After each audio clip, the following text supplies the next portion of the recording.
Fanatik i melodisë dhe i tekstit të këngës, Shoqëria Rushi, në asnjë rast dhe asnjë rrethan nuk i shtrembëroi ato.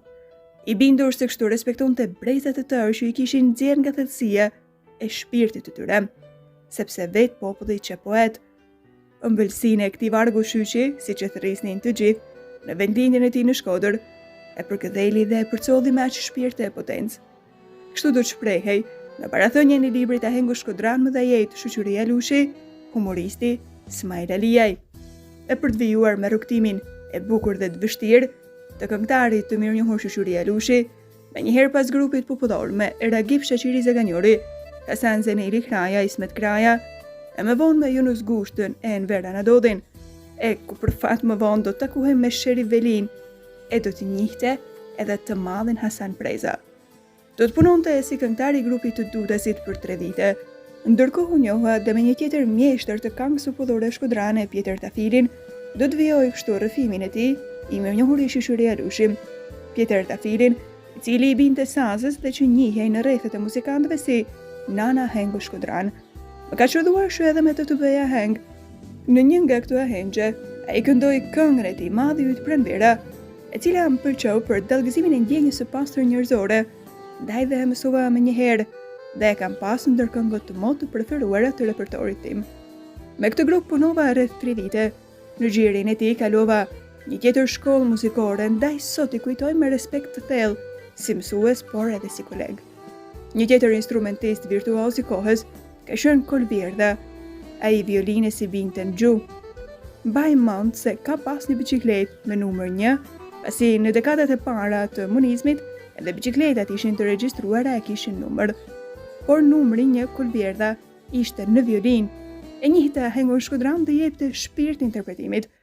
Si punë shtetërore ishte nën punës që mbledhte taksat. Takohet një ditë me Timat dhe i thot se kam dëgjuar se djali jot Alush këndon mirë dhe të kisha dëshirë ta provoja se unë kam orkestrën time. Edhe pse nuk e njihja, shkova. Ai më dëgjoi, mbeti mjaft i kënaqur nga interpretimi që i bëra një këngë popullore dhe menjëherë më pranoi në grupin që ai drejtonte. Në atë kohë, Kola me grupin e tij bënte aheng tek Kafe Zora, ku sot është godina e rektorantit të Universitetit Luish Gurakuqi. Në këtë grup kanë qenë Kolbjerda në violin, Yunus Gushta në fizharmonik, Karlo Pali në braç, Shefqet Kruja në dajre, Qazim Shazi dhe unë këngëtar. Që një grup simpatik, i përbër nga ahengji pasionante të aftë. 2 vitet me ta më bën që të kuptoja edhe të tjera të fshehta të profesionit të bukur të këngëtarit dhe të depërtoja monothelësitë të fshehtave e mrekullive të këngës popullore shkodrane. Pas një farë kohe, Yunus Gushta u shkëput nga grupi për nevojat e tija personale dhe me ne u bashkuar Recep Zaganjori, që asë kohë e punonte në fabrikën e tisazhit.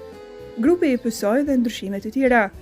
Tani ai përbëhej nga Kolbjerda në violin, Deto Haxhi në kitar, Karlo Pali në braç, Shefqet Kruja në dajre, Shoqëria Rushi këngëtar. Ky u quajt grupi karakteristik i Ahengu Shkodran, nga që ky grup bënte aheng në një nga klubet e qendrës së qytetit dhe përbëhej nga instrumentistë të njohur. Shpalosja e aftësive të mia interpretative ishte më e madhe. Veç kësaj, ai frekuentohej edhe nga njerëz që donin muzikën popullore, nga qytetarë të ndershëm e intelektual, mësuese nën punës. Kështu edhe emri im nisi të bëhej i njohur. Filluan të më vinin kërkesa për të marrë pjesë në gëzime familjare e dasma, madje edhe kujt i jepnin fjalë se do të merrnin pjesë, ne kërkonin që ta mbanim sekret pasi njerëzit sa e merrnin vesh, grombolloheshin pas dasmorëve, e bëhej shumë kallaballëk. Cakun e takimeve e kemi pas tek një biçiklist në lagjën Zdralej, i quajtur Teofik Kallugjeri, i cili na priste me shumë dashamirësi. Atë e kujtoj me shumë respekt, që njeri me shpirt të gjerë na priste e na kryente çdo nevojë të qastit dhe nuk kursehej madje edhe të na ruante veglat e ahengut.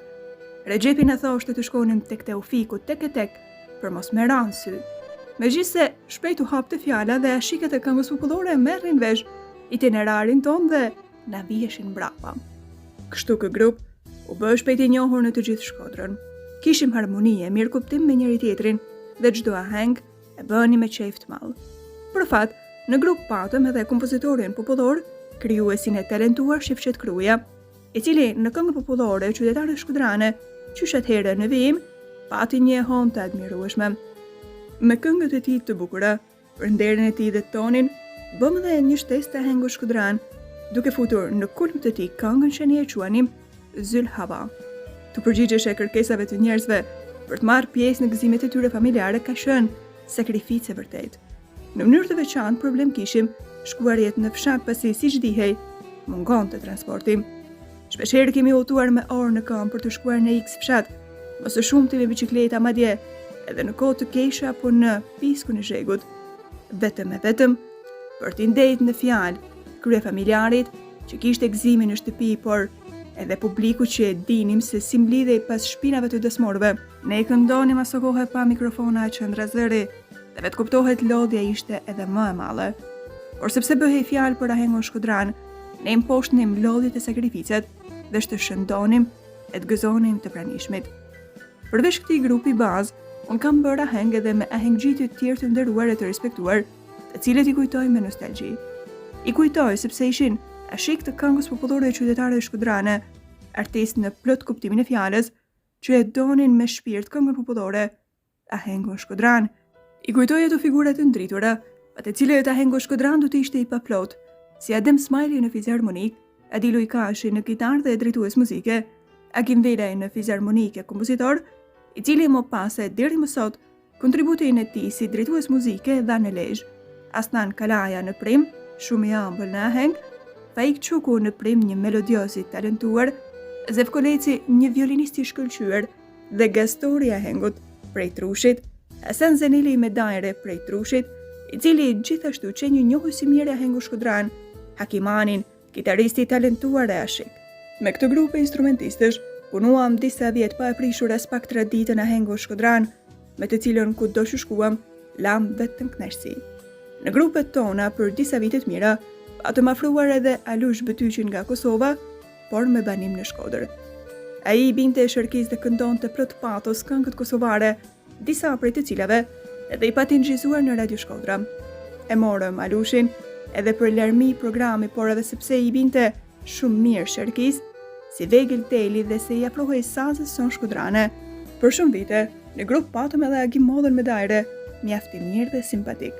Edhe pse punoja për të fituar jetesën e përditshme, në fabrikën e Cimentos, në stacionin e Zooteknikës, apo në ndërmarrjen komunale banesa, asnjëherë nuk ju ndava këngës të Ahengo Shkodran. Rritja profesionale në interpretim dhe zgjerimi i repertorit bën që të imponoheshim e të kërkoheshim edhe për 3 vite me orkestrën tonë, ku bëm aheng në Lulishte 1 Maji, në Milet Bashe në qendër të qytetit Shkodrës, duke pas në përbërje edhe Adem Smajlin e Adilu Ikashin, që të dy mjeshtra të Ahengo Shkodran. Po kështu, 2 vite e punuam edhe në bar-restorantin e shtëpisë oficerave. Prania e grupit tonë në këto lokale bënte të mundur që ata gjithmonë të gjendeshin plot, ku njerëzit, krahas një gotë rakie, bire apo mezeje, shionin edhe ahengon tonë, ku asnjë natë nuk i ngjiste tjetrës. Kështu dashje pa dashje, ne përmes punës që bënim i shërbenim për hapjes dhe ruajtjes së këngës popullore në brezat të ndryshëm të popullsisë. Vetëm në një lokal, sipas thënies së Deto Haxhit, i cili mbante ditar, ne kishim bërë 874 koncerte. Ahengjet në dasma kanë qenë më të shumta. Sipas një përdogaritjeje, unë në përbërje të grupeve të ndryshme orkestrale, kam kënduar në afro 4000 dasma.